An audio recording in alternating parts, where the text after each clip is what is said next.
जय श्री सीताराम। जैसा कि मैंने अपने अंतिम वीडियो में बताया था पिछले, कि कैसे दक्ष ने अहंकार में आके सर्वनाश हो गया था। कहते हैं कि रामचरितमानस में लिखा हुआ है कि नहीं को अस जनमा जग माही, प्रभुता पाई जासु मद नाही। अर्थात इस संसार में आज तक कोई ऐसा जन्मा नहीं जिसको पद पाके घमंड ना हुआ, अभिमान ना हुआ। कभी वो अभिमान में, उसी अभिमान में कभी अपने से छोटों का अपमान कर देता है तो कभी बड़ों का अपमान कर देता है। उसी अभिमान में दक्ष ने भगवान शंकर का अपमान किया और इतना बुरा परिणाम हुआ।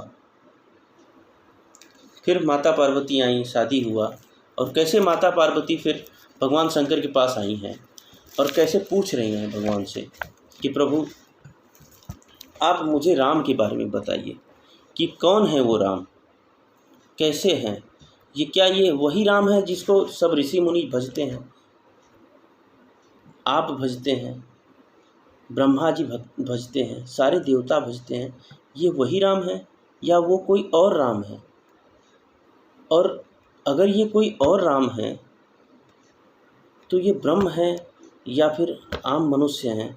अगर ये ब्रह्म है तो निराकार हैं, और निराकार हैं तो साकार कैसे हो सकते हैं? और साकार निराकार दोनों कैसे भजते हैं लोग एक ही राम को? अभी देखिए क्या होता है, पानी का कोई आकार होता है? कोई आकार नहीं होता है। अगर आप पानी को ग्लास में डाल दें तो पानी ग्लास के आकार का हो जाता है, और वही अगर किसी थाली में डाल दें तो पानी थाली के आकार का हो जाता है। उसको अगर आप फ्रीजर में डाल दें तो वो पानी जम के बर्फ़ हो जाता है। मतलब पानी का कोई आकार नहीं, आप जिस तरह से देखते हैं, जिस जगह रखते हैं, पानी उसी आकार का हो जाता है। सेम भगवान का वही नियम है। भगवान को आप किस रूप में भजते हैं, आप जिस रूप में भजते हैं भगवान उसी रूप में आपसे मिलते हैं। क्योंकि भगवान को ना तो योग से पाया जा सकता है, ना तो पूजा पाठ से पाया जा सकता है। भगवान को सिर्फ और सिर्फ प्रेम से पाया जा सकता है। भगवान ने भी कहा है, भगवान राम ने, कि लक्ष्मण जी ने एक बार पूछ लिया था भगवान से कि हे प्रभु, कलयुग में आप कैसे पता चलेगा कि आप किसके साथ रहते हैं और किसके साथ नहीं रहते हैं, आप कहाँ पे हैं, कहाँ पे नहीं हैं? तब भगवान ने लक्ष्मण जी को बताया था कि मम गुण गावत पुलक शरीरा, गद गद गिरा नयन से नीरा। अर्थात जब भगवान का आप गुणगान कर रहे हों और आपके आँखों से आंसू गिरने लगे और ये रोम है ना, हर रोम रोमांचित हो जाए, उस समय समझिए कि भगवान आपके साथ हैं। आवाज़ बंद हो जाए, कंठ है ना वो अवरुद्ध हो जाए, आप बोल नहीं पाएँ, तब समझिए कि भगवान हमेशा आपके साथ रहते हैं। ये राम ने बताया है लक्ष्मण जी से कि कभी भी जब ऐसा लगे ना, आप किसी मंदिर में जाते हैं, पूजा करते हैं, तो देखिए कभी कभी होता है हम नहीं भी चाहते हैं, आँख से आंसू गिरने लगते हैं। तो ऐसा होता है, भगवान हमेशा उसके साथ होते हैं। भगवान कभी भी ऐसा नहीं होता है कि भगवान आप बोलेंगे निराकार हैं तो ही निराकार हैं। भगवान साकार भी हैं, निराकार भी हैं, ये दोनों वही हैं, उन्हीं का दोनों रूप है। और यही चीज़ जब माता पार्वती आके भगवान शंकर से पूछी थी ना, तो देखिए अगर कोई लेखक है ना, कोई कवि है, और अगर उसको बहुत खुशी होती है अगर आप उसके पास जाके और उसकी किसी रचना के बारे में उससे पूछें और बोलें कि आप मुझे इस रचना के बारे में बताइए, आपकी ये रचना मुझे बहुत अच्छी लगती है, मैं इसको जानना चाहता हूँ। भगवान युगों से इस बात की प्रतीक्षा कर रहे थे कि ऐसा कोई भी ऐसा एक आदमी आए जिसको मैं मेरे राम के बारे में बता सकूं कि मेरे राम हैं क्या, जिनकी मैं हमेशा आराधना करता हूं, पूजा करता हूं। राम क्या हैं? जब माता पार्वती ने पूछा था ना, भगवान चुप हो गए थे, मतलब ध्यान में चले गए 48 मिनट के लिए। और वही फिर वापस उन्होंने ध्यान से बाहर आए, क्योंकि उनको तो बताना था। ध्यान अगर नहीं बताते माता को, तो आज जो हम और आप लोग चर्चा करते हैं भगवान के बारे में, राम के बारे में, वो कैसे पता चलता। इसमें एक चौपाई है भगवान शंकर के लिए।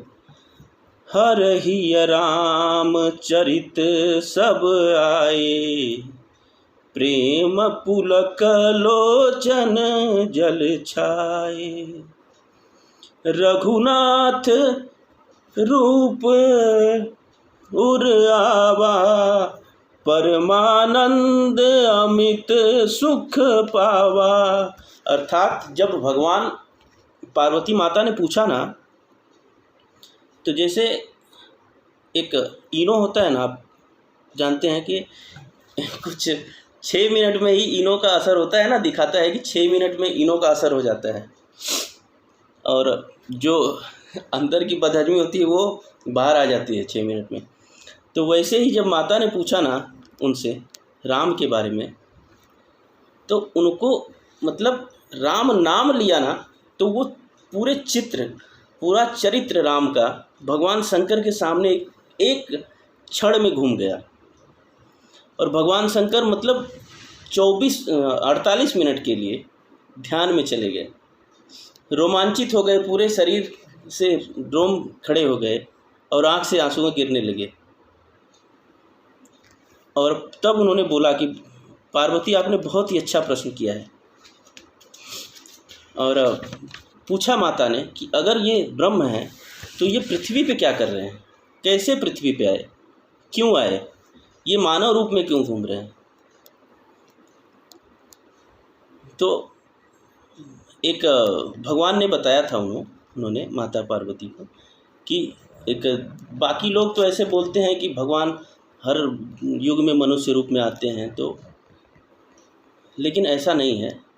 जब जब धर्म का हानि होता है ना, तब तब भगवान आते हैं। और अब आते हैं धर्म अधर्म से जब छोटा हो जाता है ना, देखिए धर्म तो हमेशा राम ही है। जब राम है तो अधर्म से छोटा तो हो ही नहीं सकते। बस इतना ही होता है कि सपोज मान लीजिए कि ये धर्म है और ये अधर्म है। धर्म अपने जगह ही होता है, धर्म कहीं नहीं जाता है। अधर्म सिर्फ ऐसे आ गए, धर्म अपनी जगह से नहीं हिलता है, अधर्म अपनी जगह से हिलता है। तो भगवान उस अधर्म को अपनी जगह पे लाने के लिए भगवान को आना पड़ता है। और भगवान फिर आते हैं और साधु सज्जन लोगों के लिए आते हैं। और सज्जन लोगों के, अब भी आप भगवान से मिलना है तो सज्जन बनिए, क्योंकि भगवान आपके लिए आएंगे। दुर्जन बनेंगे तो भगवान नहीं आएंगे आपके लिए। अगर आप सज्जन हैं तो भगवान आएंगे, दुर्जन लोगों के लिए भगवान नहीं आते हैं। और राम कथा तो वही गाता है, भगवान शंकर ने भी लिखा है, बताया है, माता पार्वती को उन्होंने बताया है। जो नई करई राम गुण गाना, जिह सो दादुर जीह समाना।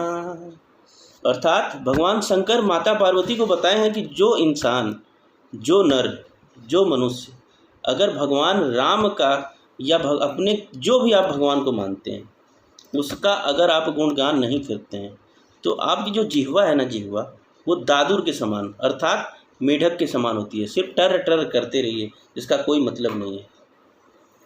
और दादुर का देखिए 2 अर्थ होता है। एक दादुर चमगादड़ को भी बोला जाता है, जिसमें आपको ये पता है कि चमगादड़ हमेशा देखेंगे आप कभी भी उल्टा लटका होता है, सीधा नहीं होता है। क्यों होता है? क्योंकि चमगादड़ जो होता है ना, अपने उसी मुख से खाता है, अंदर जाता है, और उसको शौच करने का दूसरा कोई रास्ता नहीं होता है चमगादड़ के पास। उसी मुंह से वो शौच भी करता है, इसीलिए वो उल्टा होता है। तब आपकी जिह्वा चमगादड़ की है या आप इंसान की जिह्वा से रखना चाहते हैं, ये आपके ऊपर निर्भर करता है। भगवान का भजन करिए और सुखी रहिए। भगवान हमेशा श्रद्धा बनाए रखिए और भगवान पे विश्वास रखिए। इसी के साथ जय सिया राम।